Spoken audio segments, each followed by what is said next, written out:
I'm broadcasting now.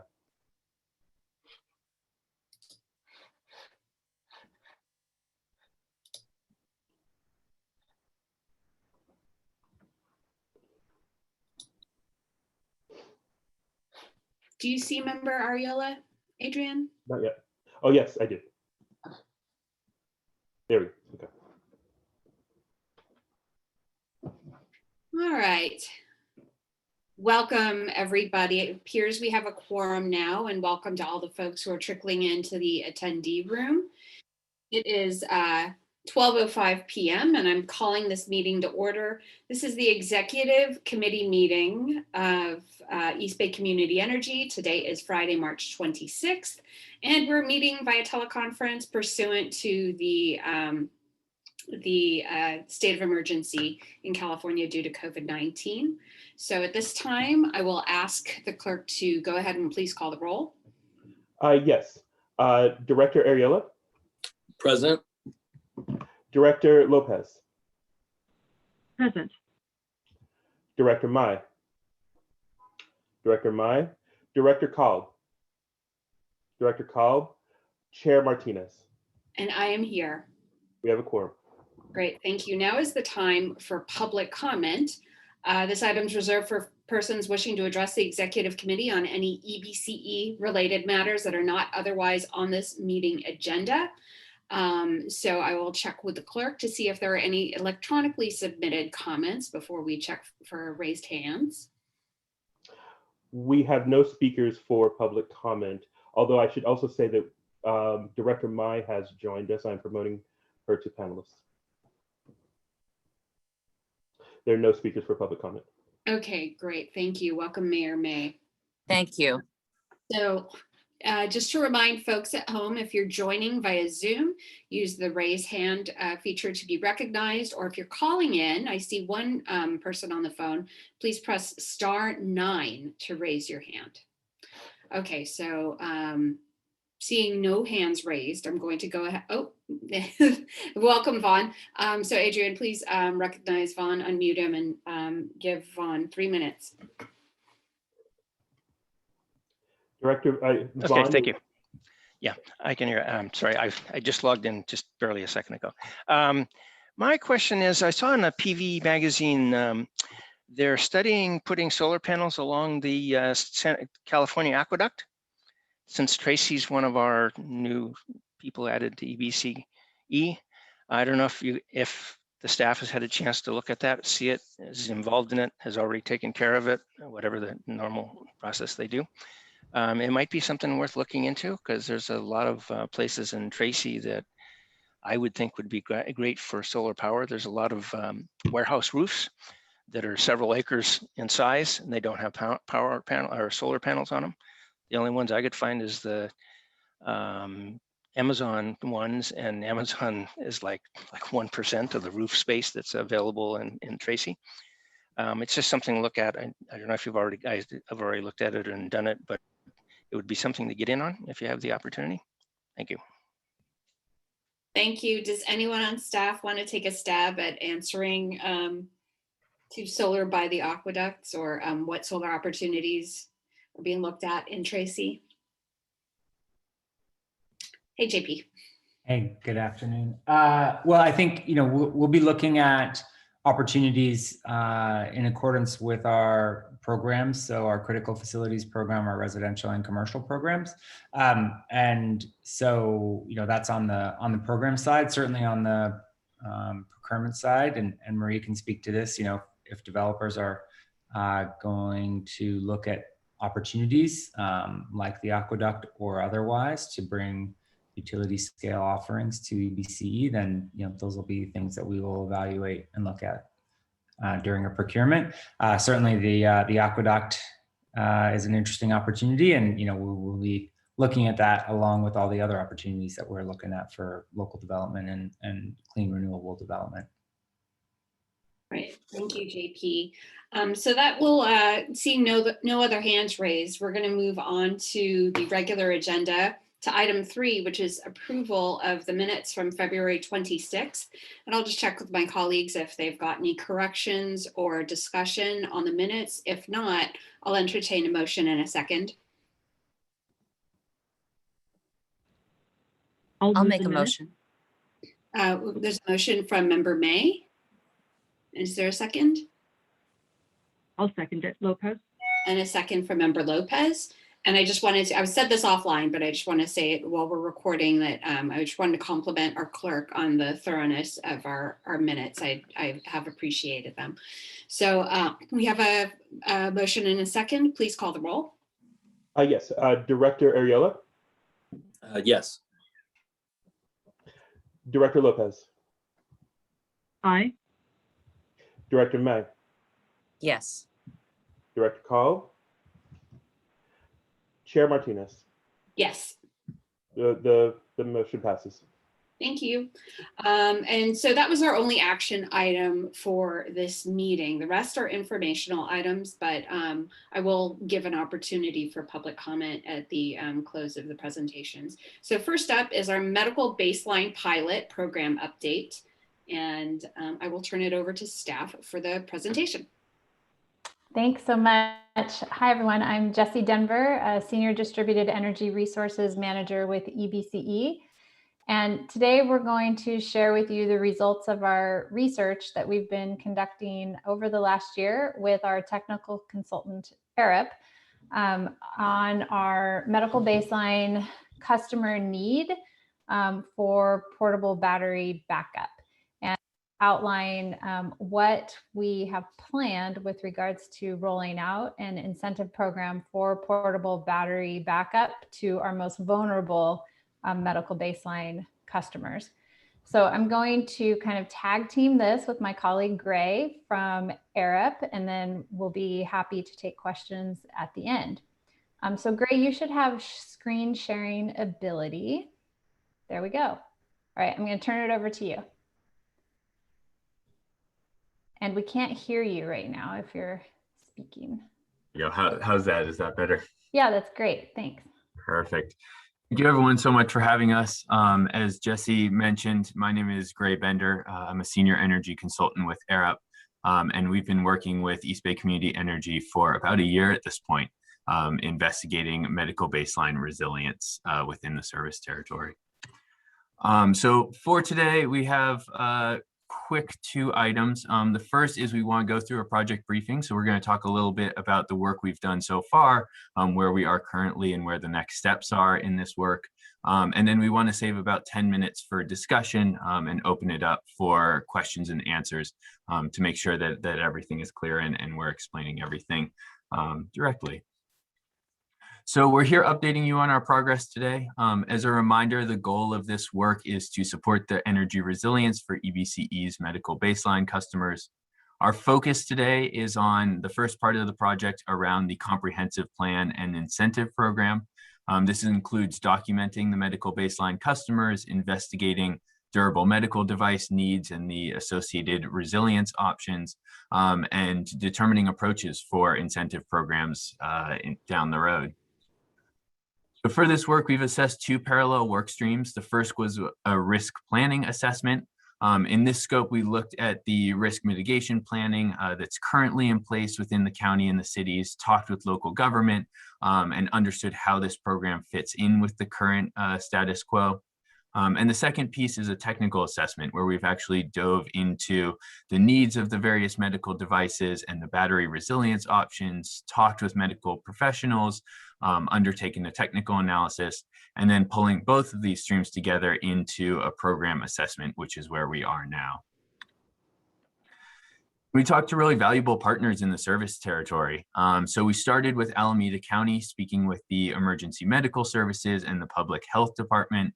And then we expanded our conversation to fire departments and emergency medical services in Albany, Piedmont, Hayward, and Fremont to try to get an understanding of where this program would fit in with the larger response ecosystem. The resounding feedback that we got from all of these organizations was that having a program that supports resilience for medical baseline customers would be a huge help and really support not only the county and city organizations, but also the customers themselves, especially in times of grid outages, whether expected or unexpected. We pulled a really rich data set about the needs in the service territory. So we started with a data set called the Empower database, which is anonymized data about which devices are at use within the county at a zip code level. We then were able to visualize this along with the number of customers who are either in high fire threat districts, 2 or 3, or those who've experienced more than 2 PSPS events in the last couple of years.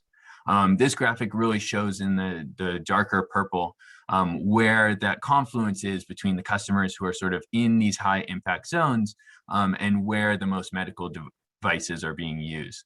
So it's a way for us to sort of hone in our analysis and how we're looking at next steps related to it. And we assessed battery options for backing up durable medical devices. So we started originally with a list of 11 medical devices as recommended by the county. And investigated a series of battery options for backing up these devices. We looked at battery options for a 1-day outage duration, a 3-day outage duration, and a 5-day outage duration. And we're able to map, as an example here with the 3-day outage duration, which devices could be backed up by which battery systems. And we investigated 2 different types of battery systems. The first was home batteries, so permanently installed batteries. And the second was portable battery units that can be used and adapted to circumstances a little bit more readily. Now, for the sake of this project and moving forward in next steps, we're focusing really on the portable battery backup systems for these devices. So now that we've undertaken this analysis, we're ready to start procuring equipment and begin to launch the program. So we're planning to use $250,000 of the already approved budget for initial procurement of devices within the service territory.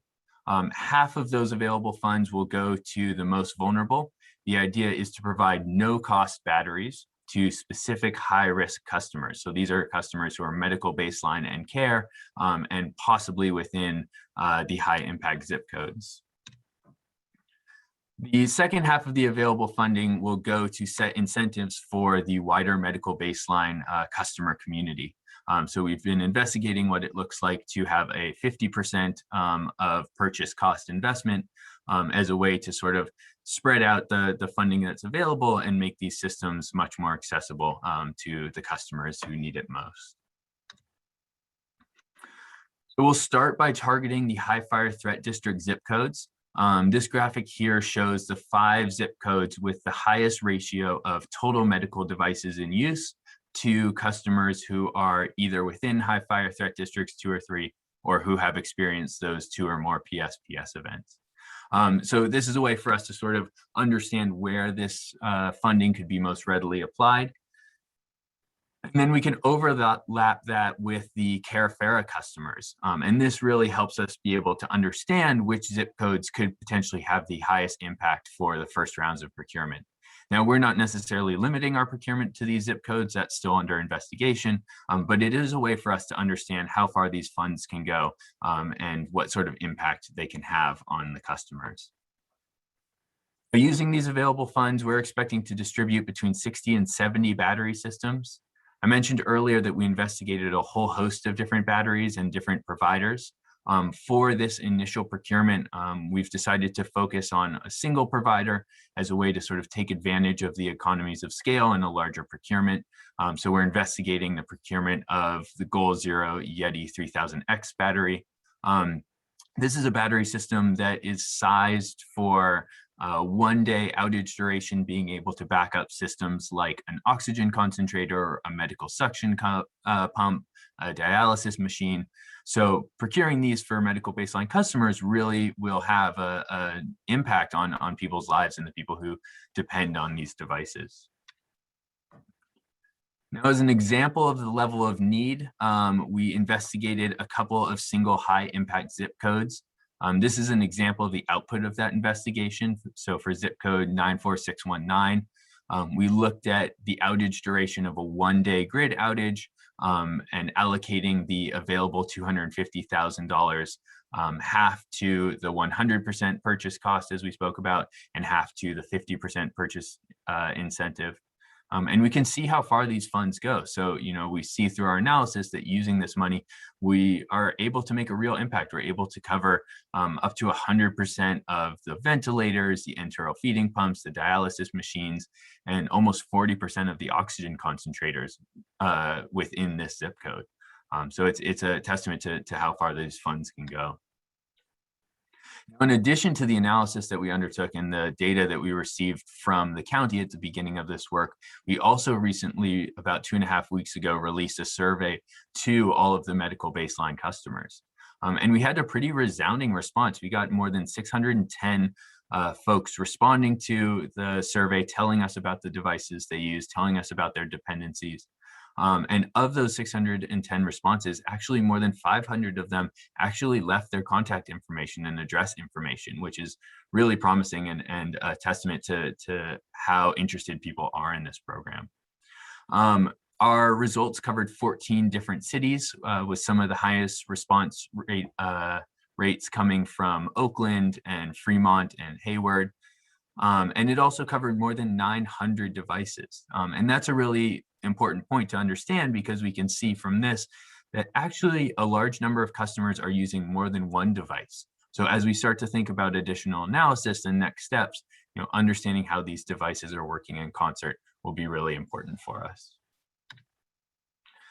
And we're actively working to apply this data from the survey to our procurement strategy. So the image on the left, which I showed earlier, showing the Empower data, we can do a similar map with the survey data on the right, and really be able to hone in and confirm some of our initial findings around some of the high impact zip codes where we could start to funnel or focus some of our efforts. So the last piece of this is looking forward towards implementation. As Jesse mentioned, we started this project originally in the first quarter of 2020, and since then have undertaken quite a few pieces of successful analysis. We're today here towards the end of March in 2021, presenting to everyone at the executive committee. Over the course of the next month or so, we will be designing the incentive programs with the goal of beginning to allocate existing funds and beginning procurement on the May-June timeframe. The goal here is to hopefully get systems to some of these customers ahead of the upcoming fire season toward the end of summer and into the fall of this year. We'll also be working with Jesse and team to bring together a budget request for additional analysis into the fiscal year 2021-2022. So that will be on the horizon in the coming months as well. So that's where we are today. As mentioned, we want to be able to open it up to Q&A and discussion of this. So Jesse, I think I'll hand it back over to you, and we're happy to answer any questions there may be about this work. Great, thanks so much, Gray. Can you hear me okay? Yes. All right, perfect. So, as Gray said, this is really a first of its kind undertaking by any public agency in California. We were able to leverage Alameda County's Empower database, which gave us that first step of understanding what kind of durable medical devices are in our service territory by zip code. This data, again, being anonymized, isn't tied to a particular address, so we don't know exactly what customer has what durable medical devices. But the approach that we've taken enables us to narrow our lens, since the ecosystem of need and the geographic boundary of our service territory is so big, to really determine where the highest need is, and then how we shape the available funds that we have to deploy solutions as quickly as possible and to meet the needs of those who are most vulnerable. So with that, it looks like there's some questions. Adrian, do you want to facilitate the raising of hands? Yes, we have two speakers with their hands raised, Jessica Tovar and Blair Beekman. I can go ahead and recognize Jessica Tovar now. Hi, Hi, Jessica Tovar, East Bay Clean Power Alliance. First, I want to thank the local development business plan team, JP, Jesse, and others. This is exactly a very important program. Specifically, folks have been literally left in the dark, who actually have a need for electricity, for power to live. I'm curious, it sounds like the amount of batteries that you're mentioning in this project have already been allocated. I wanted to just get clarity of that. And I also wanted to emphasize one thing that has come up a lot from the community is the need to have both islandable solar and battery for specifically resilience hubs, community locations, trusted community locations that community groups have started. The access to the battery and solar infrastructure, islandable solar infrastructure is inaccessible to a lot of these community groups, and also want to have access. So I wanted to emphasize that. And I really appreciate also the portable batteries, considering the situation that we're in, both with the pandemic and the fact that who knows where the power is going to be shut off, because even though these are referred to as public safety power shutoffs or planned power shutoffs, there's no warning given when they happen. And so that's absolutely important. So I just want to know if all of these batteries already have been allocated. Is there more room for medical vulnerable individuals and households to still contact EBCE for this program? Yeah, that's it. Thank you. Great. I am recognizing Blair Beekman. Blair Beekman, you are unmuted. Hi, Blair Beekman here.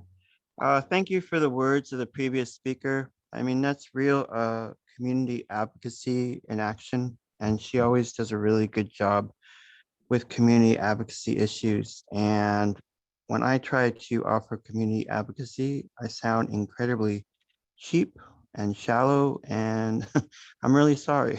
But yet I still have a hope and a purpose in speaking in times like this. And I figured that this is the sort of item that, with all of its location data collection technology issues, it's just a nice time to mention the need of, there's a more openness and accountability with data collection practices in a way that the public can be allowed to see that data collection when asked.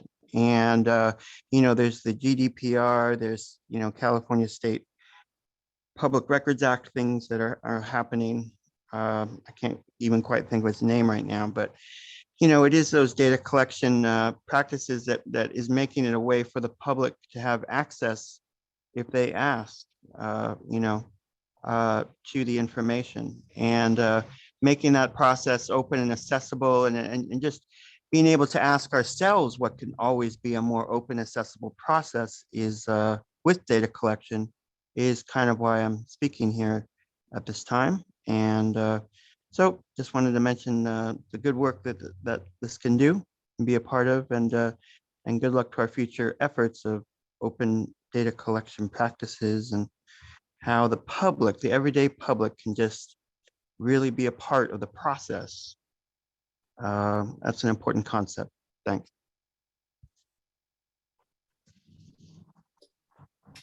All right, Adrian, are there any other submitted comments or hands raised on this item? There are no further speakers or submitted comments. Okay, thank you. I'll bring it back to the board. And before we take board questions, I just want to follow up on a question asked by Speaker Tovar. Just wondering if, Jesse, if those batteries have already been allocated, or if there's going to be a separate application process that's part of moving forward. Yeah, they haven't been allocated to any specific individual EBCE customer at this time. What we've done is, with the available funding, we've determined that we can procure 50 portable batteries and be able to give those away at no cost. And so we will be sending out outreach to our most vulnerable medical baseline customers. They will need to submit some sort of eligibility that they do have electricity dependent durable medical device. And then we'll be working with a third party that's to be determined on the distribution of those batteries to the recipient household. So those are some of the next steps that we'll be figuring out on program implementation. With regards to the other 50% of our budget, we are determining how to set those incentive levels for portable batteries. And we're actually talking with PG&E about the potential to stack pending incentives that they're going to have for portable batteries with our incentive, and then maybe referring medical baseline customers generally who are not in our most vulnerable categories to the PG&E marketplace. So we're trying to figure out how we can leverage each other and really deliver the most benefit to medical baseline customers in our service area. So none of the batteries themselves have been allocated to a specific household. And we'll be conducting outreach again to all of our medical baseline customers, including those that responded to the survey. So everyone will become aware that the program and the incentives are available. With regards to the resilient hubs, for the last year and a half, we've been working with all of our Joint Power Authority member cities on assessing critical municipal facilities and sizing solar and storage to meet critical loads at those facilities. So we will actually be leading some procurement efforts later this year and into 2022 to get some of those systems deployed.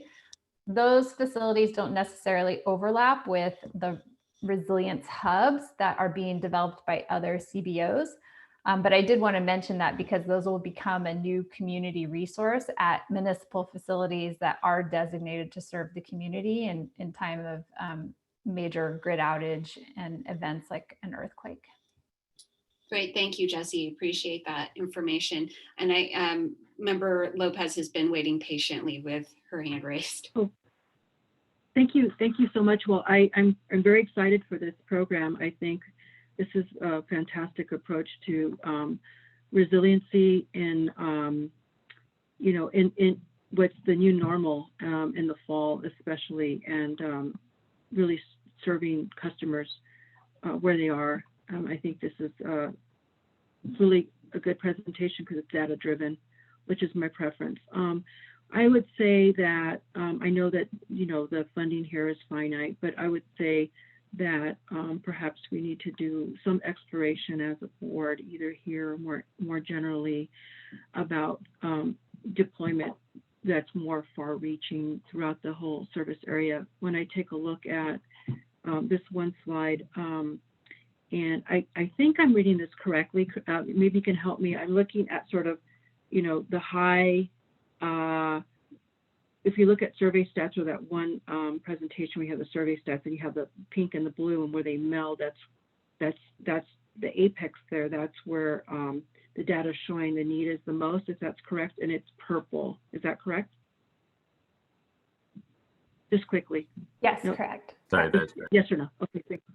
Okay, so just seeing that, I mean, I see, certain areas. I think I'm looking at, the 4 or 5 areas, but I do know that, that all the communities are challenged in the service area, and of course we have vulnerable people, not necessarily by zip code, but by household. And there is some question about whether data collected by zip code is even the best. I know we're having this conversation between San Leandro and unincorporated San Leandro and the 94578 zip code, where it's the unincorporated San Leandro Ashland area.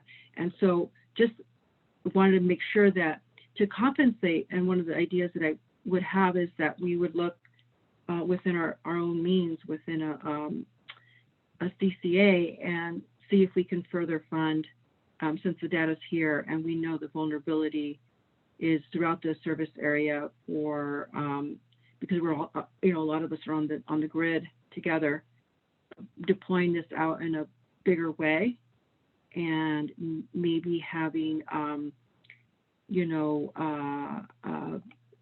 having something available to cities, the municipalities individually as well, so that if people reach out and need help in real time, that are, in our case, our disaster preparedness person works within the police department, we can reach out to her and have her meet a specific need if it's life or death in real time. And that's what I'm worried about, is when we get, a lot of this stuff is good, but it's so dynamic. Each fire season is another thing. And we get those phone calls from our constituents saying, I need help right now, or I'm in trouble right now, and the council members get them directly, or our staff does.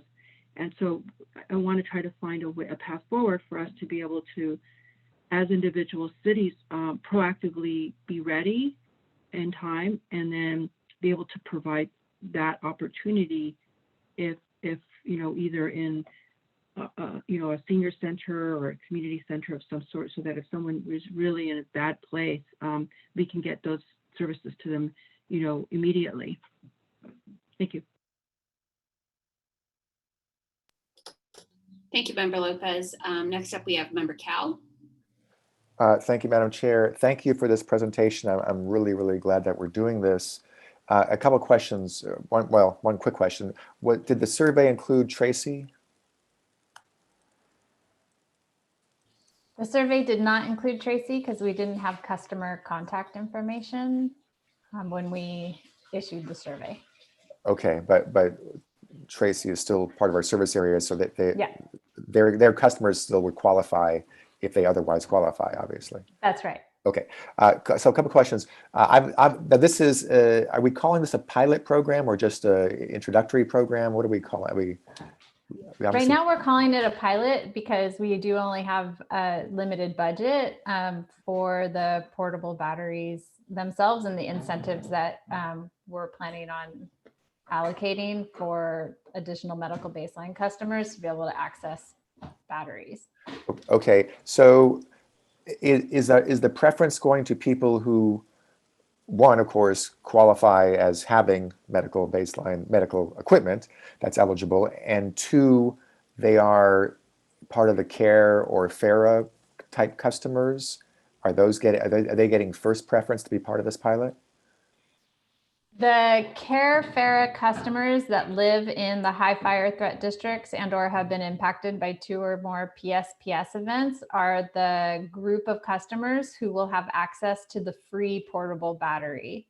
And we'll be able to allocate 50 of those based on available budget. Then we'll open up the incentive, which we haven't set the level for that yet, to all medical baseline customers on a first come, first served basis. And they'll need to submit eligibility of having an electricity dependent durable medical device.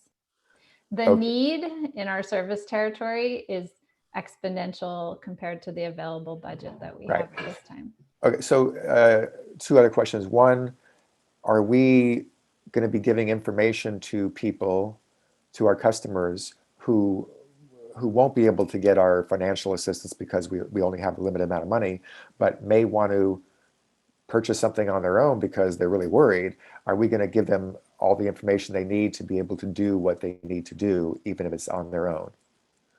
Yes, and that's where our potential coordination with PG&E comes into play, because PG&E will also have an incentive, and they of course have a more robust pool of funding at this time for those incentives, and they also will have an online marketplace. So we'll actually be able to direct customers to the online marketplace where they can order the battery, and then that will be drop shipped to them, which will be a little bit different structure than the 50 batteries that we'll be giving away at no cost to the most vulnerable EBCE customers. Okay. And then the medical devices that are eligible, that set of devices has already been determined long ago or recently. That we're not creating a new set of devices, right? Right. That's really where Alameda County Public Health Empower database comes into play because it shows us what the most common durable medical devices are in the county. And then that aligns very well with what we saw from the survey respondents who actually told us what kind of medical devices that they have. Okay, so we're using our county. Does the CPUC have anything like that when they created that rate? I don't believe that they do. Okay. Yeah, each of the counties get the Empower database. And Got again, it. that's anonymized by zip code, but it gives the county a sense of kind of what kind of durable medical devices are in their area. Got it. Our healthcare service, the county's healthcare service agency are good people, so I trust them. Since we have a limited amount of money, will we be, or will someone be ranking these devices as more life and death kind of things? Not all, I'm looking at the PowerPoint here, and I see the sampling of these devices. I'm not a medical expert, but I do know some of those are less, oh, I'm going to die if I don't have this on, versus, oh, this is a problem over time. Are we prioritizing ones that are more life and death, immediately urgent, that kind of thing? We hadn't planned on making that kind of a determination as EBCE, and I'd invite Gray and JP to weigh in, but we didn't want to kind of prioritize need based on, you know, unique customer durable medical devices, because there could also be combinations of the medical devices where the need is greater than might be apparent by one device versus another. So it really is going to depend on, like, when we receive applications and how customers are verifying the durable medical devices that they have, but we hadn't thought about ranking one over another. Okay, I would suggest that when you all have your discussion with the public health or the healthcare services agency or public health department at the county, that you ask them that question, because I'm sure they'll tell you that not all these devices are of a life and death nature, even though they're all valid devices that have electricity needs. Yeah, I'm just saying sometimes you got to make tough choices, and sometimes there are logical ways to rank those choices, and we should at least look into it, is what I'm suggesting. If I may add one piece to that, one of the questions we did ask on the survey as well was level of dependency. So it's certainly not verified by the county or anything of that sort, but we did ask, you know, what devices are you using and what is your level of dependency, and that ranged from 0 interruption acceptable up to, you know, I can go 8 hours without this device. So that gives us at least a high level understanding of which devices are more dependent. Okay, that's all. I have no more questions. Thank you so much for doing this. Appreciate it. Thank you, Member Kalb. Mayor May. Thank you. I do think this is an excellent program. And unfortunately, in light of some of the natural disasters we've been facing, we want to have this type of resource available for our community. I wanted to check, and I'm sure there will be some efforts in this area, that we are doing some language access in terms of, you know, providing it multiple languages, so that we don't have people who are not able to access these resources because of the lack of communication. So that's one thing. The other thing I was going to ask is that I've been involved and attended so many different charity events. Would we ever be interested in having people raise funds or donate for organizations to help us with this type of effort? Because I know that there have been organizations that I've attended where they raise money for wheelchairs or they raise money for other events. But this might be something that would be a calling or of interest to some other organizations that are in use of this device, that they might want to then specifically help to fundraise for those. Yeah, thanks. That's a great question and a perfect comment. We will be coming back to the board in this next fiscal year budget request with a line item for additional funding to figure out how we do scale solutions specific to the need in our service territory, and looking at how we do leverage external opportunities to try to bring in additional funds to be able to deliver those solutions. So that is part of the scope of what we'll be looking at with that additional budget request, is how do we scale using the data that we've assessed? How do we scale this to try to reach more customers? Did that answer all of your questions, Mayor May? Yes, it did. Thank you so very much. I just wanted to put that bug in their ear to start planning or thinking about that. Great, thank you. Member Lopez, did you raise your hand again, or was it just still raised from last time? Yeah. Go ahead. No, thank you. Just on the comment, on the last comment that was made, I actually was thinking, well, that's a really great idea about the fundraising. And I know we had this discussion at our last board meeting, and I put forward the concept of even our own customers helping fund those that are not as advantaged, like some of our nonprofits, like SMUD does. Perhaps there could be an item for this kind of effort as well. If we do something like that as a CCA, that perhaps customers can donate, $1 or $5 a month extra to help, people who need these kind of resources, and that might be another opportunity for fundraising, but internally. Thank you. Great, thank you, Member Lopez. My comments are, my questions for staff are, I'm thinking, like, obviously the need is evident. Thank you. It's great presentation, by the way, great work all this year. And I'm sure that you're going to really work your butts off to get people those devices before this fire season. But it's apparent from the response that we've gotten from the public that the need is greater than our budget. So, I know we have really good relationships with our local legislators here in California, but at the federal level, I wonder, Howard, if we have engaged our Congress people yet. The reason why I'm asking is that a wonderful thing is back. It's earmarks. And I know my city has contacted our Congress member multiple times to let her know what projects we are ready to go with. And this is the type of project that while it might be too late for this appropriation cycle, would be perfect for next year's cycle in case there is any appetite at the federal level to help with these emergency services.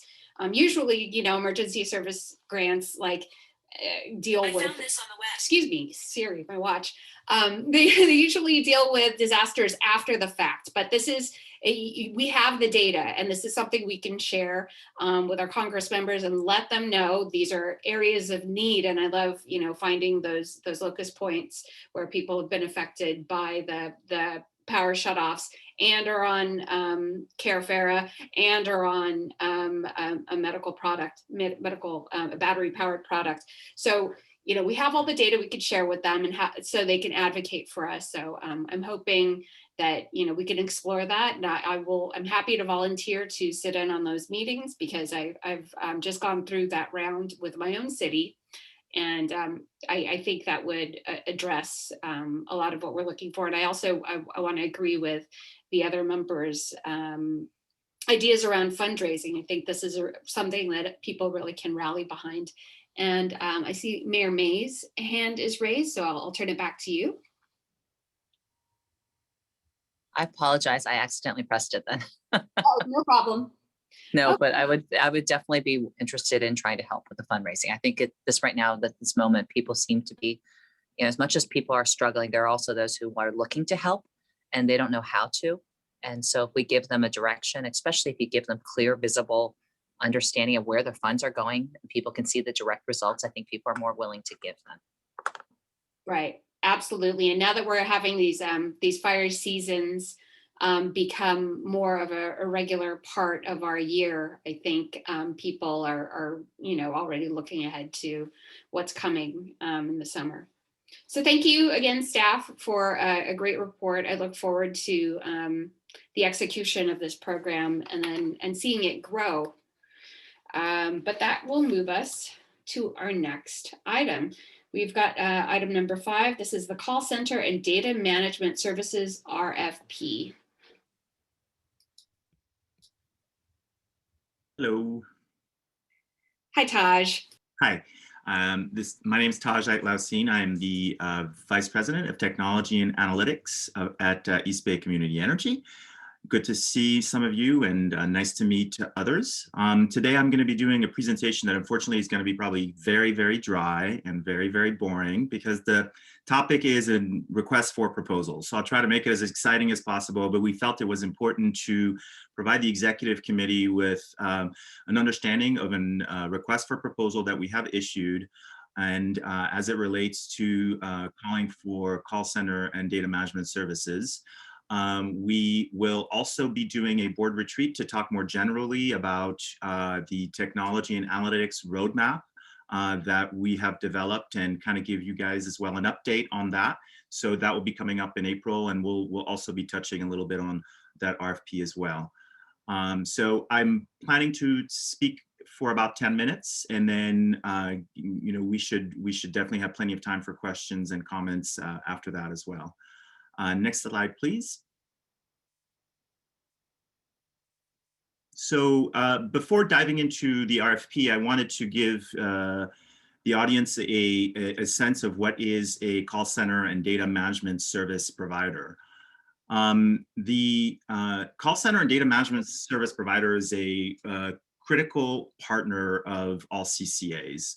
The function of a provider is to manage data transfers between EBCE or CCAs and PG&E, to manage customer enrollment forms, processes, and statuses, to calculate, submit, and ensure accurate billing of customer usage, to operate a call center to address customer requests and questions, to provide staff with a customer information system where we can look up bills, past bills, rebills, customer interactions, and then finally to submit settlement quality meter data back to the California Independent System Operator.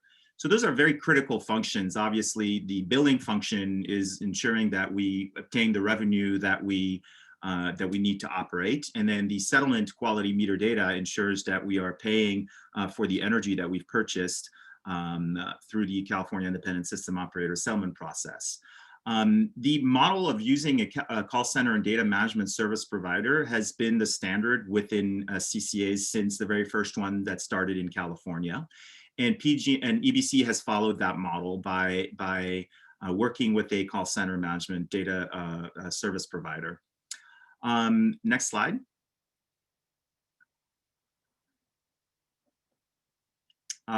So currently, we have been working with the Sacramento Municipal Utility District as our CCDMS provider. So SMUD is obviously a well-known utility in California, but they do have an arm of the organization that provides services to CCAs.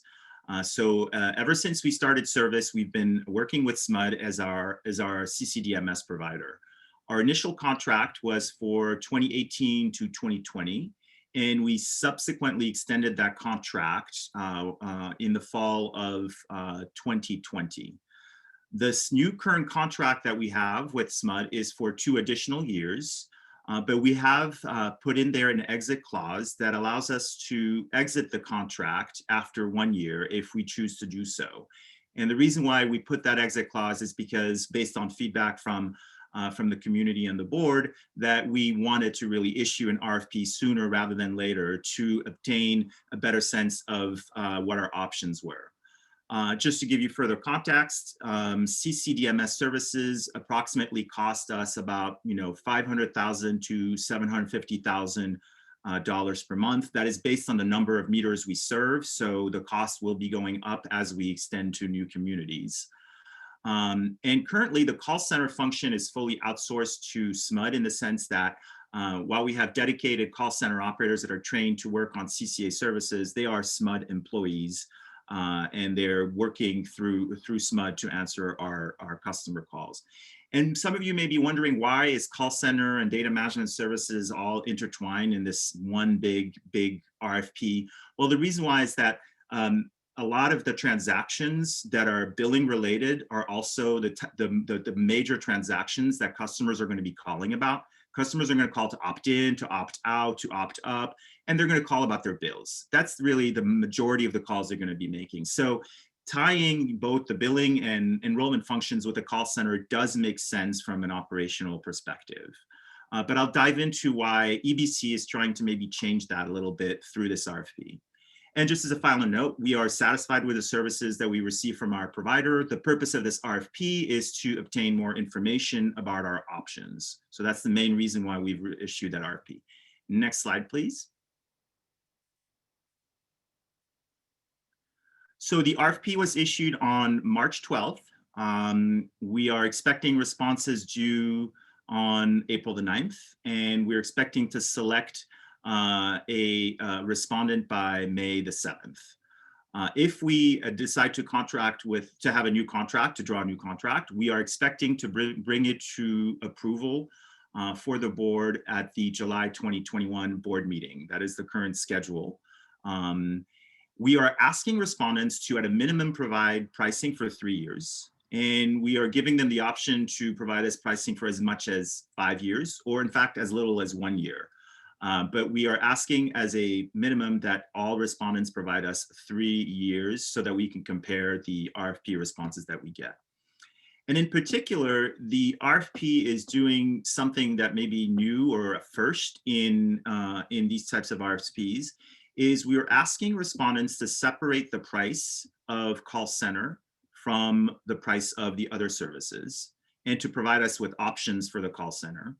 And the second thing we're doing is we're addressing the integration of the capabilities of these providers with EBC's own customer relationship management system, or CRM. I'll be using that acronym for the rest of the slide. A CRM is effectively a tool that enables companies to understand their interactions with their customers and be able to manage those types of interactions.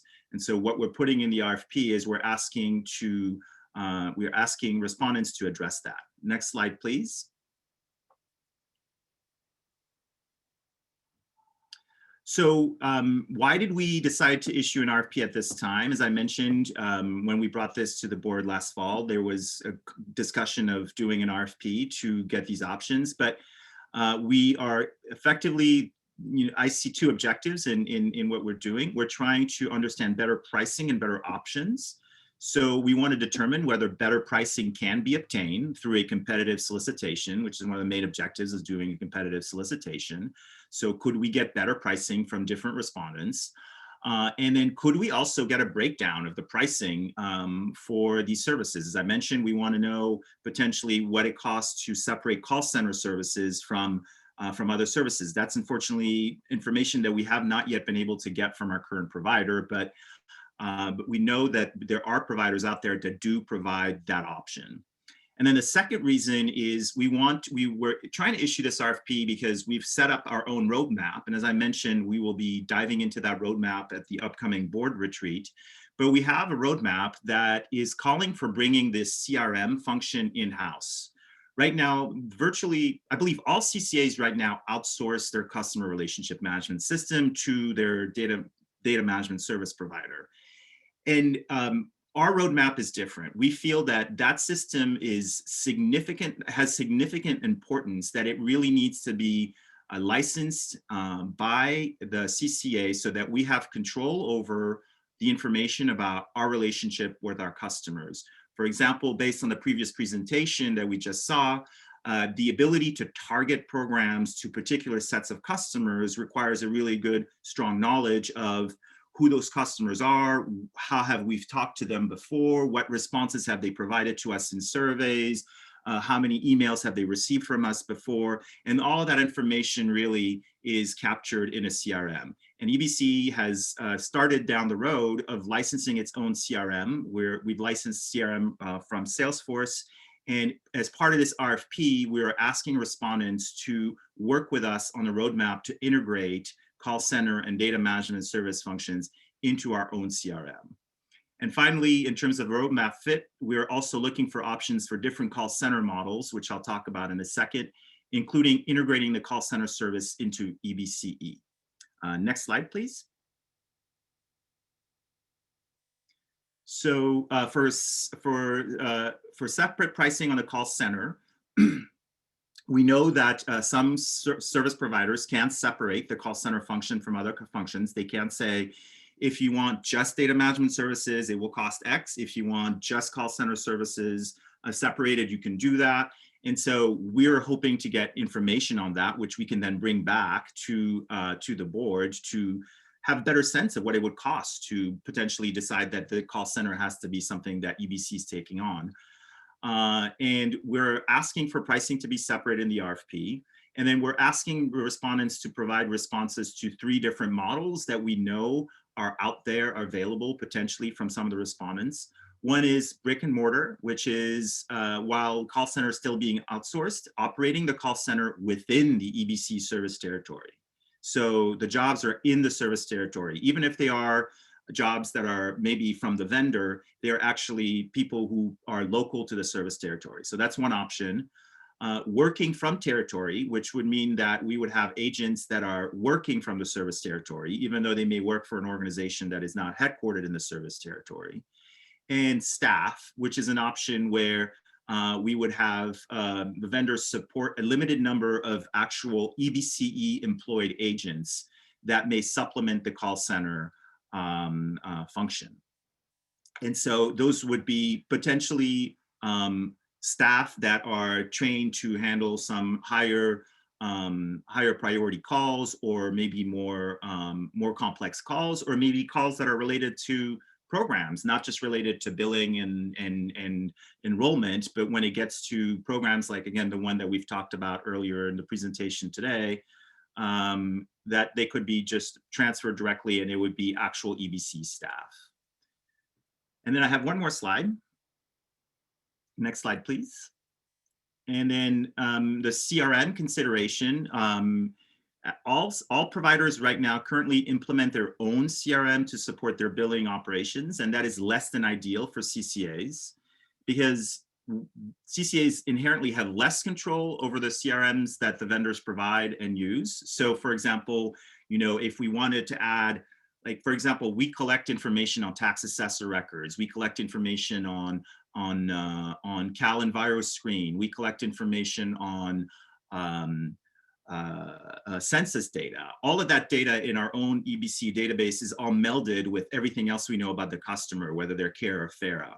But to then go to our call center and data management service provider and say, we want all that information to be integrated, they come back and say, oh, that's going to cost you an additional X because we don't control the system. So that's a big issue for us. And also it creates data silos and data duplication. Either the data is locked in a system and you have to pay somebody to get it out, or you have multiple different silos of the data, and we're trying to break that down with our roadmap.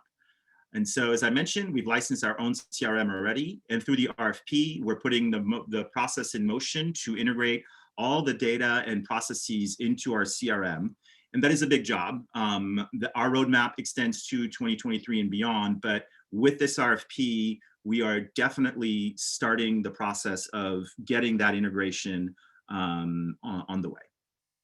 And that's it for the presentation, and I'll pass it back to Adrian for comments or question management.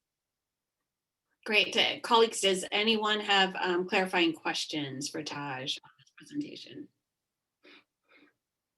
Okay, I'm not seeing any. Oh, Member Kalb, go ahead. Thank you, Madam Chair. Just to clarify, the RFP already went out, right? Correct. And what's the deadline to submit proposals? The deadline is April 9th. And have we, how did we communicate to those out there who might be eligible to invite, so we don't just get one or two? We have a pretty strict qualification requirement in the RFP. We're only considering responses from people who are already providing services of this nature in the PG&E service territory, because it's a very, very specific type of service that we're offering. And we communicated the RFP to all potential vendors as well ahead of time, as well as through our solicitations. We have a solicitations email mailing list. So we issued, and finally, we also posted the RFP on our website.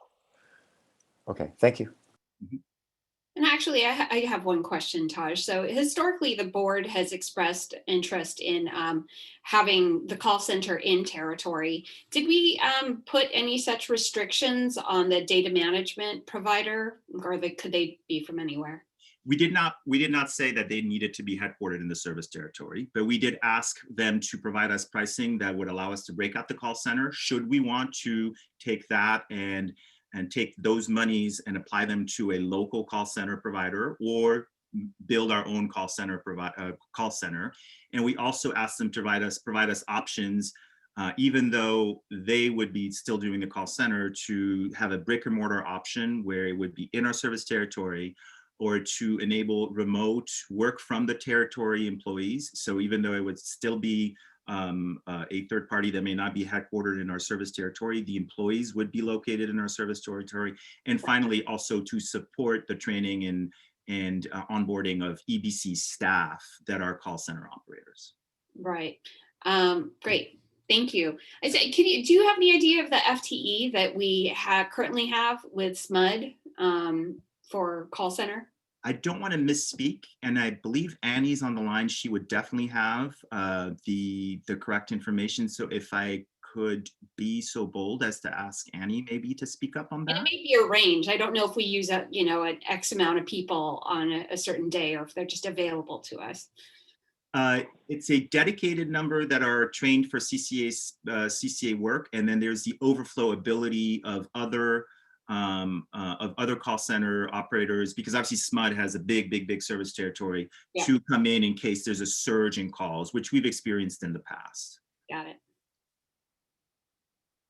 Hey, Annie, do you have that number, or just a range?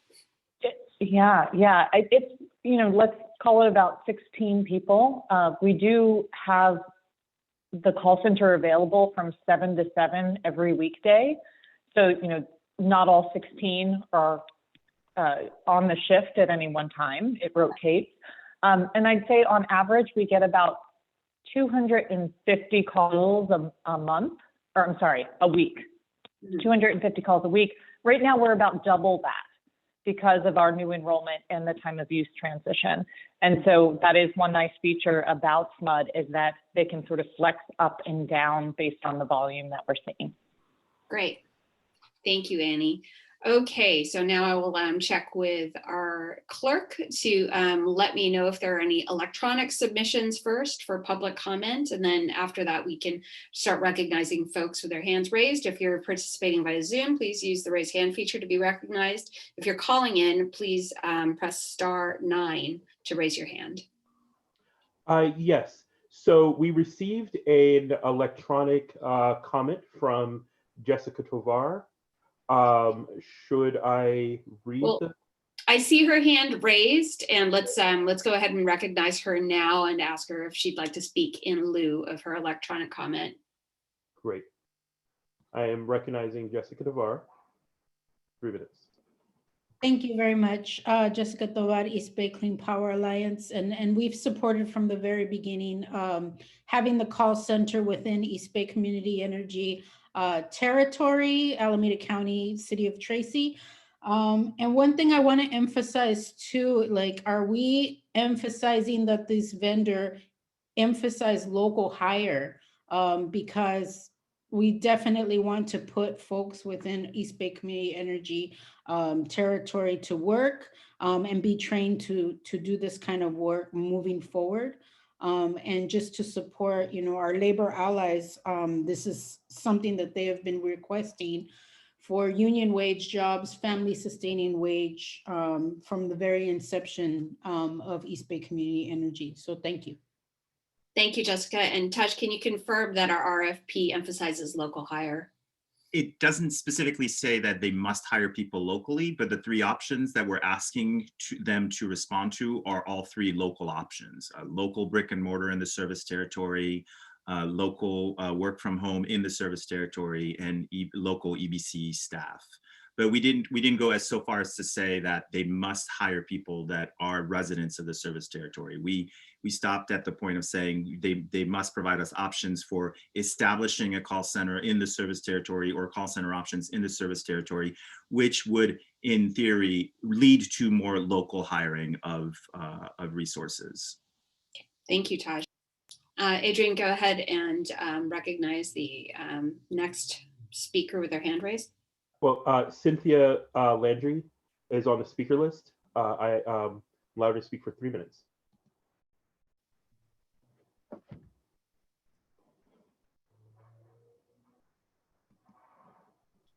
Cynthia, if you're speaking, make sure you're unmuted. Okay. So perhaps we can come back to Cynthia Landry. I can go to the next person on the list. The next person on the list is Blair Beekman. Blair Beekman, you are unmuted. Hi, Blair Beekman here. Thank you very much for this item. It has a nice connection to the previous item, and you're trying to organize yourselves and organize your community service and how community service can also help in times of natural disaster, which is really nice. You probably understand the questions I've been asking the past few months. I'm not sure where I'm at with those things. I don't know how correct I am. I've been basing off of your own IPR statistics. I'm learning to talk with Stephanie about those things, and I'm learning things. I still have questions. I'm learning about short-term contracts that will be ending in this next upcoming year, a new contract process starting that's very important. But I'm still unclear about how there's a sharp decline in solar and storage issues in the year 2023. And so Stephanie and I are working on that, and whatever you can help add to that, I would like to learn what that is. I have initially taken it as there's a possible natural disaster like an earthquake we'll be considering at that time. And this work now and other efforts like, it's nice to learn about. And that you're actually providing a service and a constructive way to actually, come up with solutions to that and prepare and just have overall good practices. And I thank you immensely for being able to do that sort of work. I thought it would be important to add that, in a time of emergency, broadband service will probably be down a bit, and it won't be as able. And the importance of having, in the same way as BayRIC systems are being developed throughout the Bay Area right now, to have a straight communication channel for the everyday public that's like safe and they can talk in the time of emergency, is an important concept. And like this call center itself that I feel can be of help and service in such a time. And when times are good too. So thanks again for your work. Jessica Duvar offered a really nice idea about being able to find location for solar and storage use from your previous item. And it's that sort of thinking that I'll be looking forward to in the next months, how you'll be preparing ourselves with many different ways, renewable energy and procurement issues at the local level and those sort of issues. It'll be interesting how your IPR reports will develop, and just thank you for all your good work. Thank you. I have Audrey Ichinose. I am unmuting you now. Thank you. This is Audrey Ichinose from East Bay Clean Power Alliance also. I wanted to applaud this initiative because I think it's extremely important. It's very complicated, and for many of us, big data is really not very accessible. But I see really potential in this kind of initiative in two respects. One, of course, with respect to local development, local hiring, county siting, but also a second point, and this is really kind of more nebulous, but I think it might be a step in the right direction, that we really, as an CCA, suffer from PG&E's desire to keep data from us, data that we need. And smart meter data access can be great. It can be the beginning of something.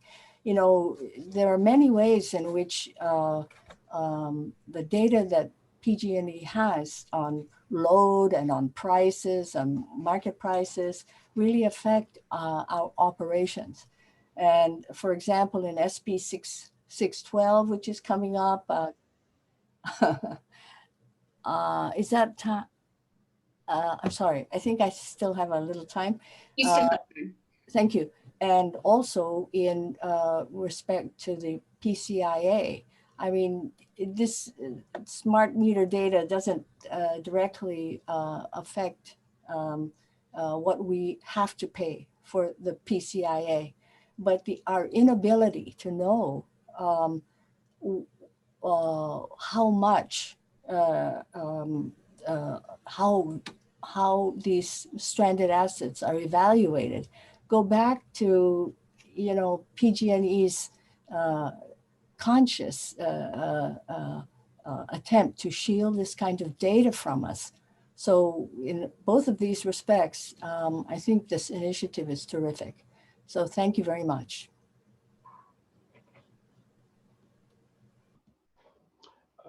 I am recognizing Vaughn for 3 minutes.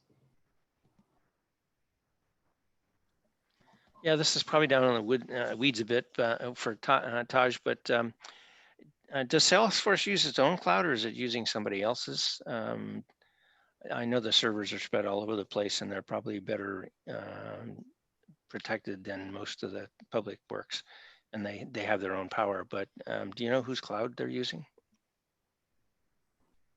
Or is that part of the contract? They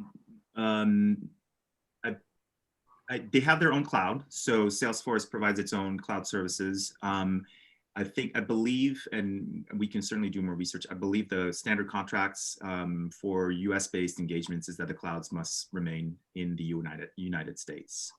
Yeah, thank you. All I know. Yeah. Okay, I am recognizing the caller for 3 minutes.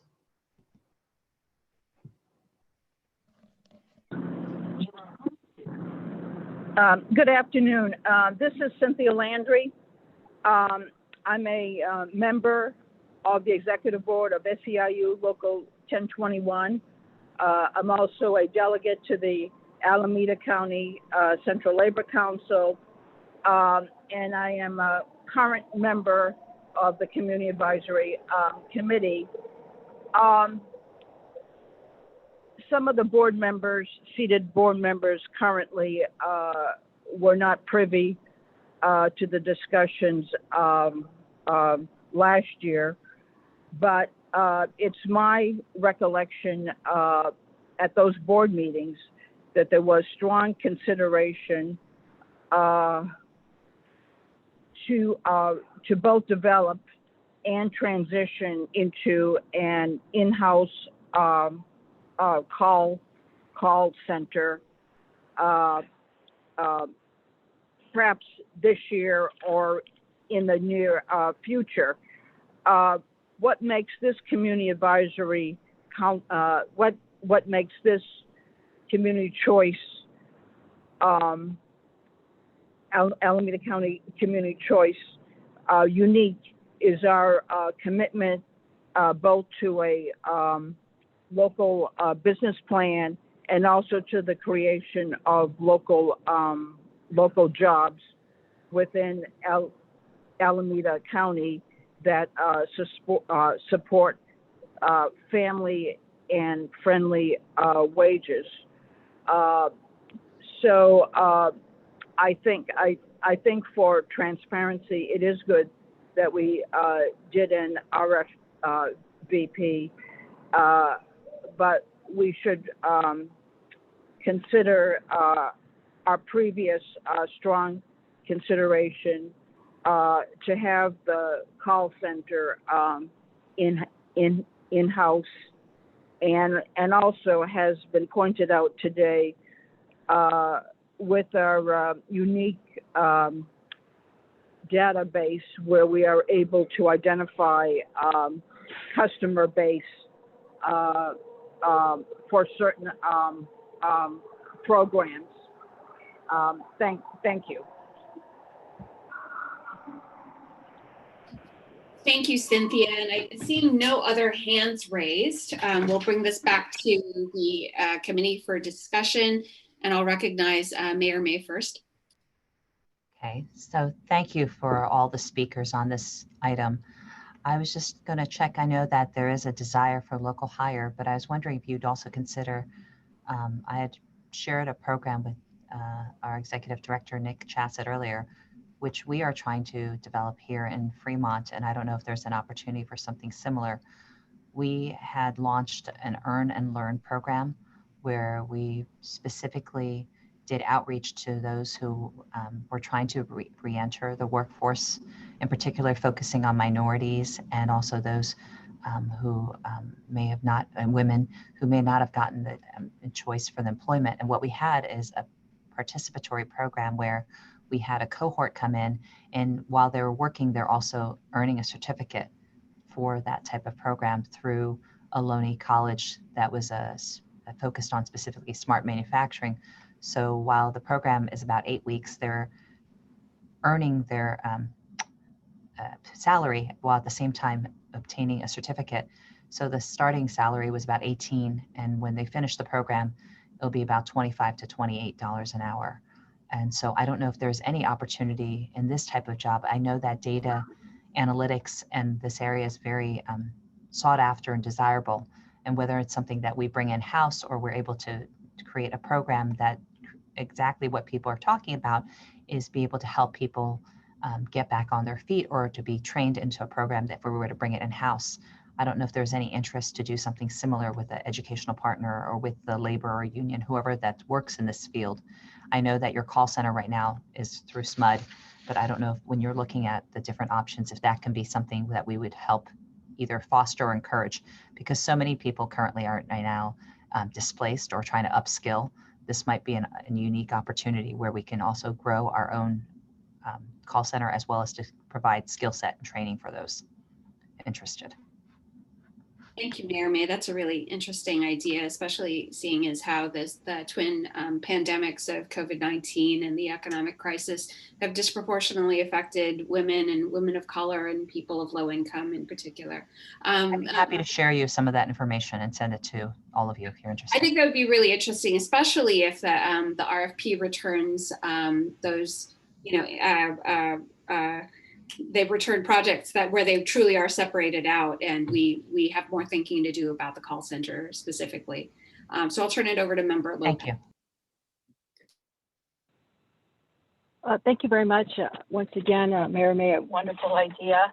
And thank you to all the speakers today and the presentation. So my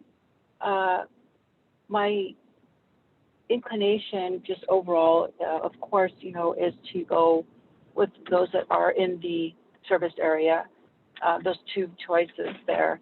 The one that's about having, in-house or a brick and mortar concept, it seems preferable to me. And the reason I say so, and I might be off here, so let me know if I am, but the way I would imagine it is, do the data collection, people can get, trained in-house and so forth, and that we would be able to maybe have a little bit better retention there. I'm sorry, but also additionally, Member Lopez, if you don't mind backing up just a little bit, we lost you just for a second.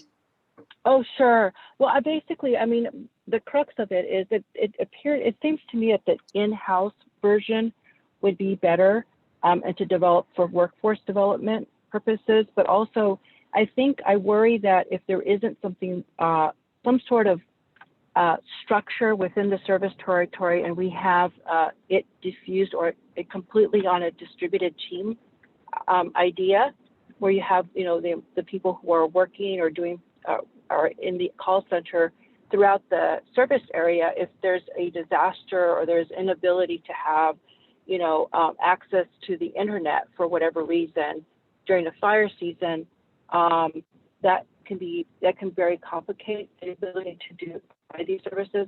I may be wrong there, but that's my question: is if there would be an impediment and an advantage of actually having the brick and mortar concept.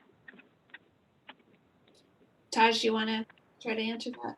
Sure, yeah. I mean, first of all, thank you for everybody's questions and comments. I'm really excited about the level of interest and enthusiasm about this. Specifically to that question, I mean, I think that question and the previous suggestions are extremely, you know, on point.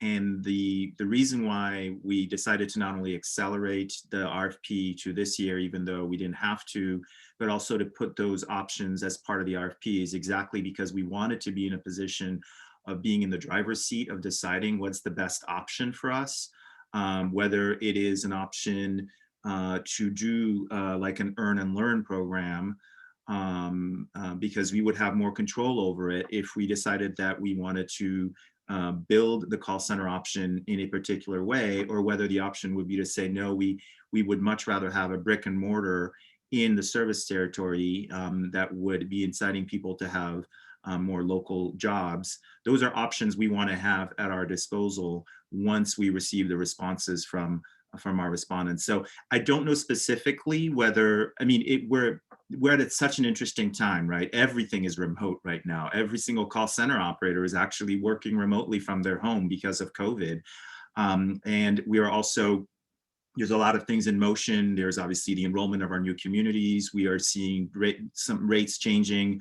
So there's going to be a lot of fluctuation as it relates to what the call center is supposed to do.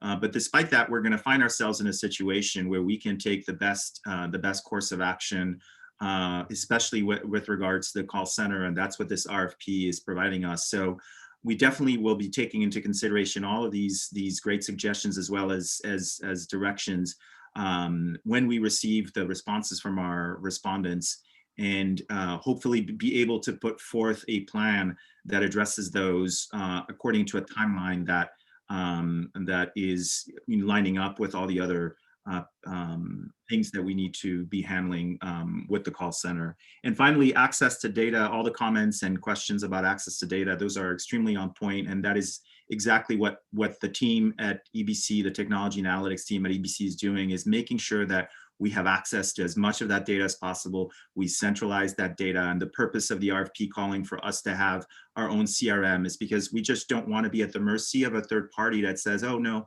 if you want this, then you have to do it a different way and pay us for it. So that is part and parcel, and I'm really glad to hear that people are actually responding to that in a positive way. Thanks, Josh. Mayor May, I see your hand is still raised. Did you have any further questions? Oh, no worries. Yeah, I didn't hear anything today about folks questioning the purpose of moving the CRM in-house. I think folks are on board with that and understand the need for it, even though we'll be the pioneers, and then all the rest of the CCAs will follow suit, I'm sure, once we show them how much better it is to handle our own information. But thank you to staff. Thank you to all the public speakers for your comments, for reminding us that that we've always intended to have good jobs here in our territory with our call center, and hopefully we'll continue to move on that path. So next up, we've got another presentation, another information item. This is the impact of the ERCOT February extreme weather event. I'll turn this back over to staff for a presentation. Just one quick comment from me before handing it over to Marie to present on this. This topic was originally slated for the Finance and Procurement Subcommittee. We had to defer it from our last meeting just due to losing a quorum and shortage of time. So our next FAT meeting is in May, but given that the event was in February, felt like it was timely to bring forward, and so that's why we decided to include it here, the Exec Comm committee. We may or may not still bring it to the FAP committee, but just wanted to flag that, since it was time, we felt like it was better to bring it forward now. Great, thank you for that, Howard. Marie, I'll hand it to you. Thanks, Howard. Yes, so as Howard explained, this really is truly an informational item. I think everyone's probably aware of the events that happened in Texas this past February, and so we wanted to provide a little bit of an overview of what happened from a technical perspective and the financial impacts of it. Next slide, please. ERCOT, that ERCOT, that stands for the Electric Reliability Coordinator of Texas. So as I mentioned, in mid-February, from the 14th to the 19th, Texas experienced extreme cold temperatures. The actual peak demand during that period of time was over 69,000 megawatts. And the peak was forecast to reach 75,000 megawatts. However, it didn't happen because demand was curtailed. Customers' power was turned off. And this number is over 30% greater than the expected winter peak. I have a slide in a moment that will show you a graphical representation of this. At its highest moment, the peak amount of load of customer demand that was cut was 16,500 megawatts. And at the peak moment of outages, there were over 48,000 megawatts of outages at 9 a.m. on February 16th. That's about 40% of the state's energy supply. Now, these peak numbers did not all necessarily coincide. The peak prices were over $9,000 per megawatt hour. That is the market cap. The ERCOT market does not allow prices to go above $9,000 per megawatt hour. And these prices occurred for more than 80 consecutive hours. That means all of this together added up to a $50 billion price tag for electric sales during the week. And by comparison, the month of February in 2020, the entire month's electric sales were $1 billion. So just a tremendously expensive and negative experience. The table at the bottom of this slide gives a little summary of the types of resources that were offline and the causes. So ERCOT does not look at different types of thermal generation. They group all thermal generation together, whether it's a natural gas plant, a coal plant, or a jet fuel plant. But most of the capacity that was offline during this event was natural gas plants. The cause of these outages were the pipelines themselves were frozen. In most cases, that was the cause. There was also a certain amount of wind, about 6,000 megawatts of wind that was unavailable out of 18,000 megawatts of total wind in ERCOT. And the cause of these outages was improper winterization, and there was a lack of de-icing equipment available to take ice off of the turbines. Next slide, please.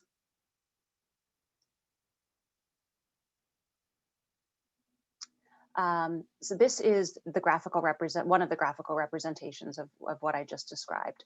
The purple line shows the actual demand. The blue dashed line shows the forecast demand. And then that red dotted line that's just below 60 gigawatt hours, or excuse me, 60 gigawatts, not hours. That is the planning demand. So ERCOT plans on a peak demand of about 58,000 megawatts throughout its winter. So you can see that what actually happened was well above the number that they planned to. And then you can see around midnight, going from the 14th into the 15th of January, that's when customer load began being shed. And so had that load not been shed, the actual demand numbers would have continued to increase. But the purple line goes, the realized demand decreases because of shed load. Next slide, please.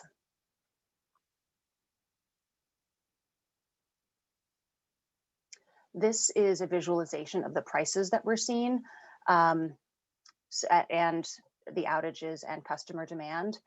The black line represents prices at the ERCOT N or ERCOT North Trade Hub. A trade hub is basically an aggregation of prices in a certain territory. The CAISO has 3 trade hubs, ERCOT has 6 trade hubs, and ERCOT N is a very liquid or commonly traded trade hub because it's in northern Texas. And so energy can come into Texas through this zone to be sort of disseminated through the state. And so this is showing just all those frequencies of hours where that $9,000 per megawatt hour price was hit, and how it coincides with demand, the blue line for demand going up and then decreasing when the red line for outages increased. And in this case, this red line for outages is power plant outages. Next slide, please. This slide shows what the Henry Hub natural gas spot prices were over the last 15-ish years. Henry Hub is the world's most traded gas hub. It is a physical location in Louisiana, in very southern Louisiana. And you can sort of think of it as like the center point for a portion of the United States natural gas infrastructure. Gas, in some cases, is injected there, or it's the trade point from which natural gas is kind of measured and distributed out along what I think of as being like a fan of infrastructure. In a few moments, I'll show you a slide that shows you exactly where it is.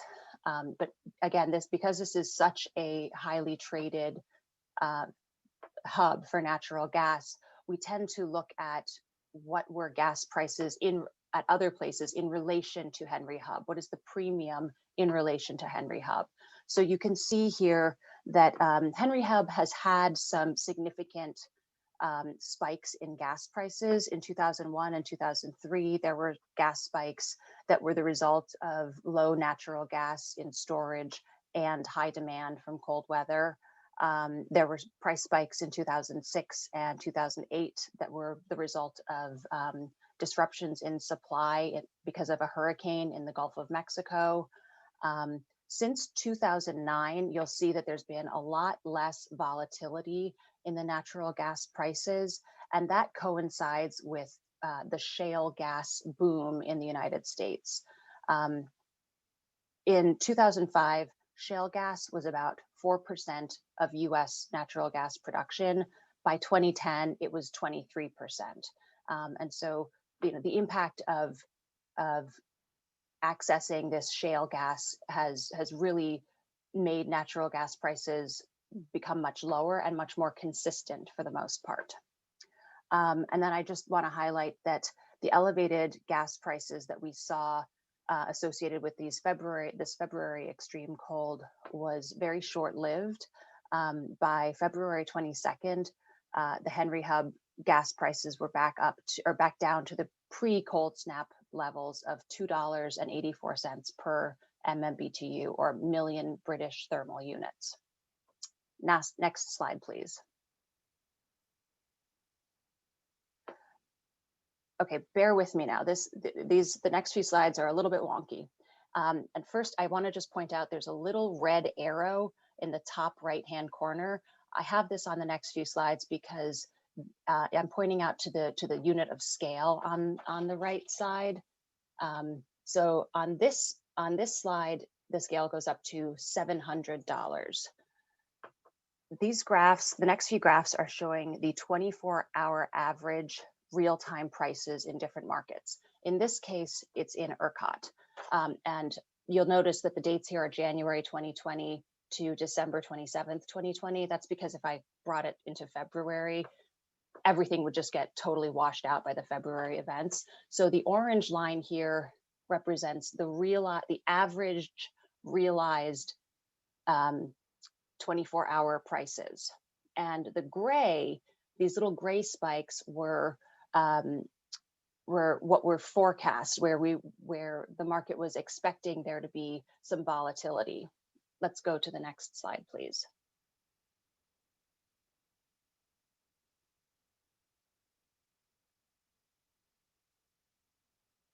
Now, if we look at the scale on the right, you see it goes up to $8,000, or really $10,000. This big price spike would have just made everything else look like a totally flat line. So that's why this slide is looking at January 2021 through December 2021. The majority of the year we haven't even had happen yet. But when we look at volatility for the year, all volatility in ERCOT for the remainder of the year is just going to be dwarfed by this event in February.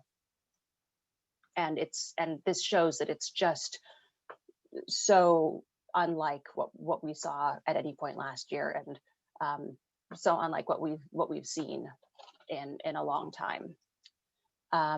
Next slide, please.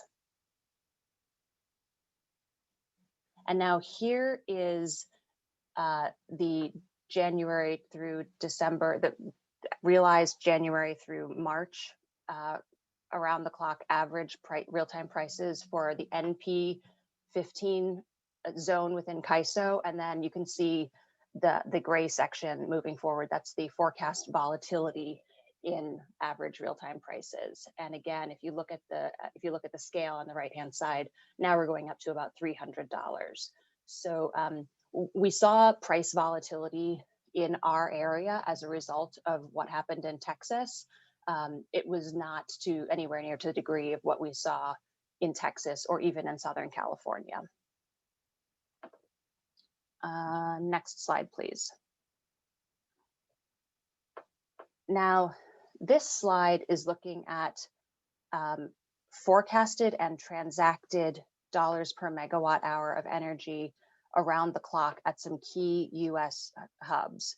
And so you can think about this in terms of, if I had bought 50 megawatts around the clock, what would I have paid for it if I transacted it on, like in the middle here where the yellow spike is? If I had bought that 50 megawatts around the clock on February 1st, 2020, or if I had bought it, going forward in 2022, what are we thinking that a strip of power around the clock would transact at? So what it was actually transacting at in SPP, the code on the bottom, SPP North Hub, PJM, that's on the East Coast. MISO is in the central United States. ERCOT North is this yellow line with the big spike. CAISO SP15, and then NP15, and then CAISO Mid-C. What we're showing is to buy a strip of around the clock power, if you were unfortunate enough to be trying to fill a strip of power in the mid-February timeframe, the actuals and forecast forwards to buy that strip of around the clock power went up extremely high, and then have since returned to a lower level. And you can see in this slide that SP15 had a little bit of a spike, I shouldn't say a little bit of a spike, approaching $200 per megawatt hour is a huge spike. It just is dwarfed by the fact that ERCOT forward prices were so extreme around the same time. Next slide, please. Here's another slide that's looking at natural gas prices. This graph shows gas hub data from ICE, the Intercontinental Exchange. It's a trading platform. And so while this is showing us the average prices on ICE, we don't actually know how much volume was transacted at these prices. So I would say look at this, and it's interesting, but we can't necessarily make inferences about how much gas was transacted at these prices. But very noteworthy that you see the gray line is the Henry Hub price. The PG&E City Gate price is in blue. It did not spike anywhere near as much as Henry Hub or SoCal City Gate did, but then you see that the SoCal City Gate price spiked a lot. That's because Southern California gets their gas from Henry Hub, whereas Northern California, by and large, gets our gas from the Canadian Rockies.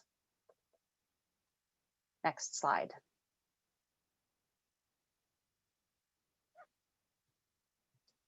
Here's the slide that I sort of teased a minute ago. This is showing you some of the natural gas hubs in the United States. So, in the Louisiana, excuse me, in the Louisiana area, you can see the dot for Henry Hub. Henry Hub, like I said, is the central point from which natural gas pipeline infrastructure sort of fans out, and it feeds gas to other parts of the country. So that's why we look at prices in terms of what's the premium in relation to Henry Hub. And so, Oklahoma had extreme natural gas price spikes.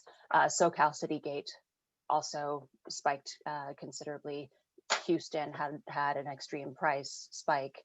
Let's see. It's worth noting that some of these price spikes were really caused by the Permian Basin in West Texas being significantly affected by freezing temperatures. Let's see, we talked about the fact that that prices were, I can point out that the Waha price in West Texas was over $200 per MMBTU. Houston, around $400 per MMBTU. The Waha price, for example, over $200 per MMBTU. That's compared to an average price the first week of February of $2.83. So about 100 times more expensive than what Waha would expect to trade at. Southern California, as I already said, it experienced higher prices because it gets its gas supply from Texas, from the Permian Basin. And during the time that Southern California had gas prices at $144 per MMBTU, Northern California had gas prices at about $6.25 per MMBTU. So just really goes to show how sensitive different parts of the territory can be to events happening in other parts of the country. And I think that's everything that I wanted to go through today. Thank you, Marie. Any I'll questions? check to see if my colleagues have any clarifying questions. I don't see any hands raised, so I'll just ask one. How did this affect our procurements as an agency in February? We were well hedged during that time. There is a bit of a lag in terms of when we get the final CAISO, the final results of CAISO settlements. So I actually don't have final CAISO settlements to correspond with this period of time yet. But we were well hedged, and while we expect that there will be certainly some price deviations, we don't expect major impacts. Okay. I'll just note to layer on top of that, we're generally between like 80 and 90% hedged.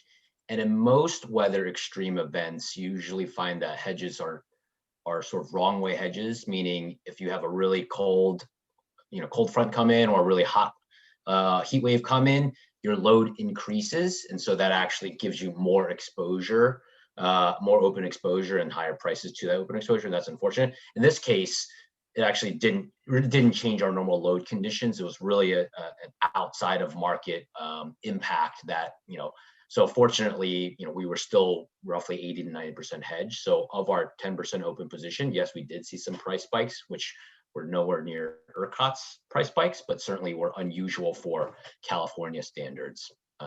So that's worth noting. I would also just maybe highlight just a few really quick takeaways. There's a lot of energy data provided there. I'm sure that's a lot to digest. I think the reason why we wanted to provide that data and that summary is a few things.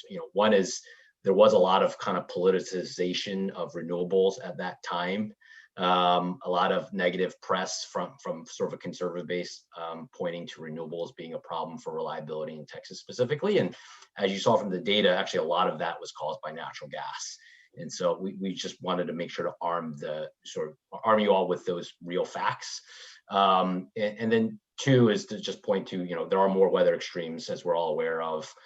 Texas, this is a very, unusual historical weather event. In August of last year, we ourselves experienced a historical sort of heat event. So there's more and more unpredictability. And I think, in California, our regulators are very conscious and sensitive to that. And I think we're going to see more scrutiny from a reliability perspective within California with these types of unusual events.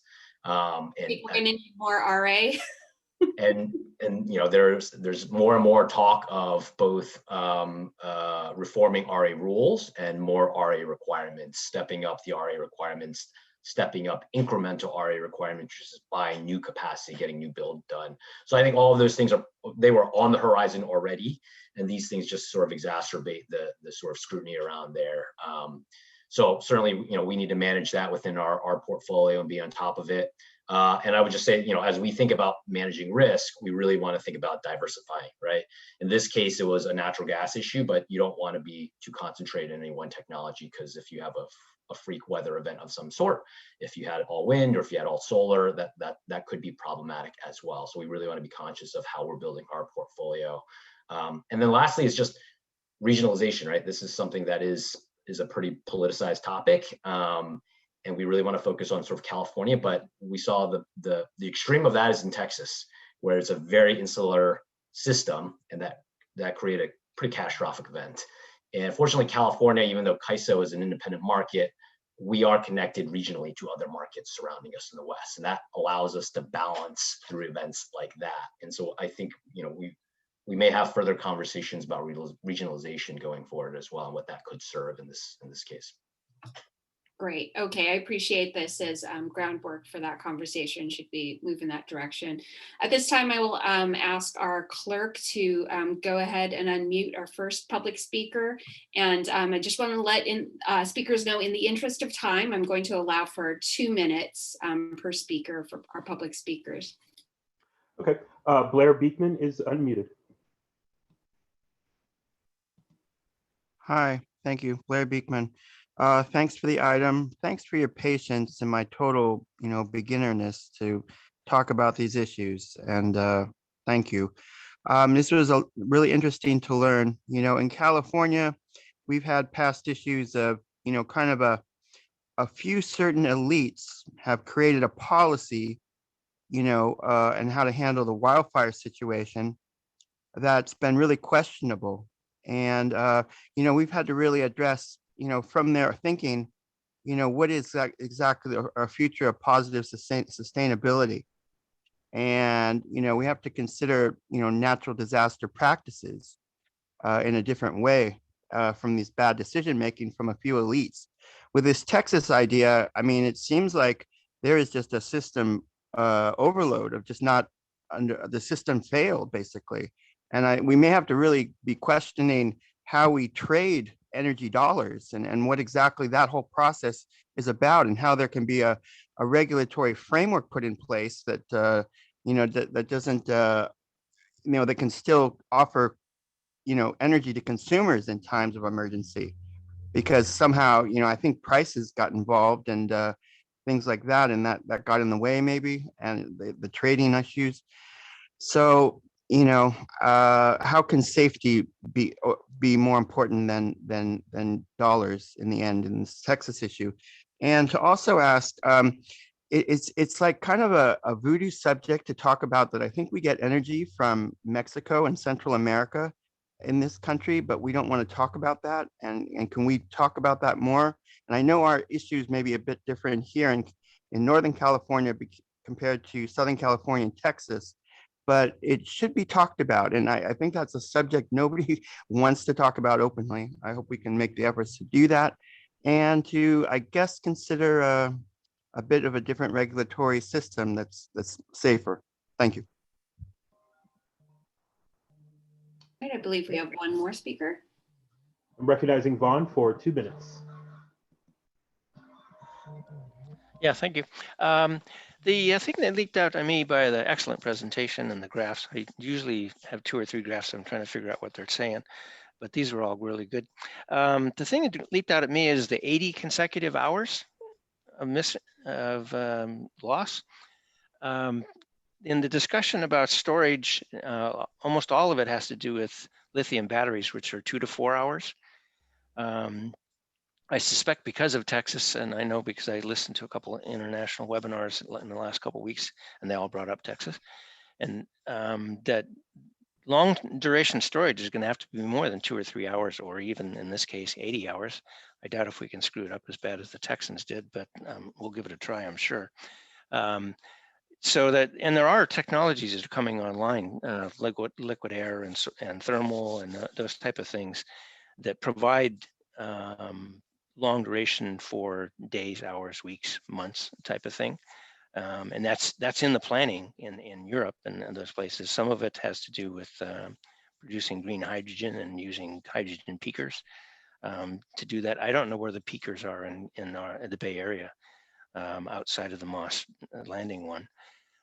But it seems like we would start really looking at long duration storage. And also, as another thing is, the IRENA came out with a study in October about solar power. 30% of the future solar power will be floating solar. I don't see any consideration of floating solar when we have a Bay Area. We have a bay that's half empty most of the time. And also like in Sassoon Bay, there's a bay there for floating solar. Also, we should be thinking about producing green hydrogen. There's not enough electric car manufacturing lithium to fill in what we need for the next 20 years. So we're going to need green hydrogen. Thank you. Okay, I'm going to thank the public speakers, and if there is no one else with their hands raised, I'll just double check. I don't see any. And just as a reminder, when you attend these Zoom meetings, excuse my dog, but you can use the raise hand feature or press *9 if you're calling in to be recognized. At this time, I will look back to my colleagues or to staff to see if there are any announcements, including requests for future agenda items. Okay. And seeing none, it is time to adjourn this meeting. The time is 1:55. Thank you everyone for your participation today. Thank you staff for the great presentations. It was a lot to think about, and I hope everyone has a great day. Thank you. Thank you.